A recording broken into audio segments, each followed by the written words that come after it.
Yang pertama-tama kita akan menjelaskan kepribadian muda yang jujur dan baik oleh Alisan.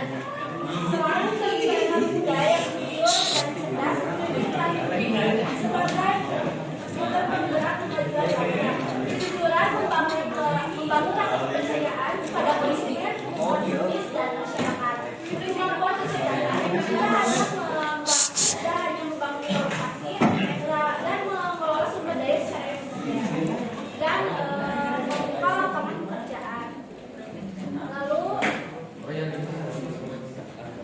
generasi muda yang terjun di dunia wirausahawan tidak hanya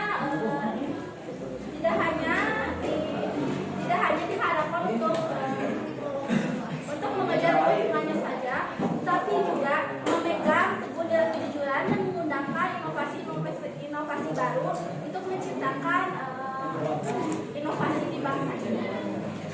Mereka adalah aset penting yang mampu menggerak ekonomi, membuka lapangan kerja dan membawa kemajuan bagi bangsa ini. Nah, ini dia penjelasan untuk entrepreneur muda yang jujur, cerdas dan bangsa. Selanjutnya, kita akan menjelaskan pentingnya memahami surat niaga di dalam dunia. Surat niaga adalah dokumen tertulis yang digunakan komunikasi resmi dalam aktivitas bisnis. Memahami surat niaga sangat penting karena menjadi bukti tertulis yang sangat sah jika terjadi sengketa. Sengketa di sini diartikan sebagai sesuatu yang menyebabkan perbedaan pendapat, pertengkaran, perpecahan, atau perceraian.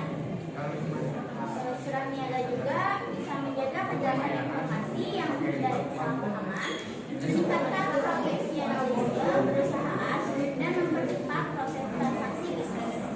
Itu dia penjelasannya. Lalu kita akan masuk dalam dalil Al-Quran, yaitu Quran Surat An-Nisa ayat 58 yang mengucapkan, sesungguhnya Allah menyuruh kamu menyampaikan amanah kepada yang berhak menerimanya, dan menyuruh kamu apabila menegakkan hukum di antara manusia supaya kamu menetapkan dengan adil. Sesungguhnya Allah memberikan pengajaran yang sebaik-baik kepada. Lalu ada juga hadis Rasulullah SAW bersabda, orang muslim itu terkait dengan syarat-syarat yang berubah kecuali syarat yang mengharamkan dan halal atau menghalalkan yang haram. Selanjutnya akan menjelaskan tentang surat pemberitahuan pengiriman barang oleh ibu.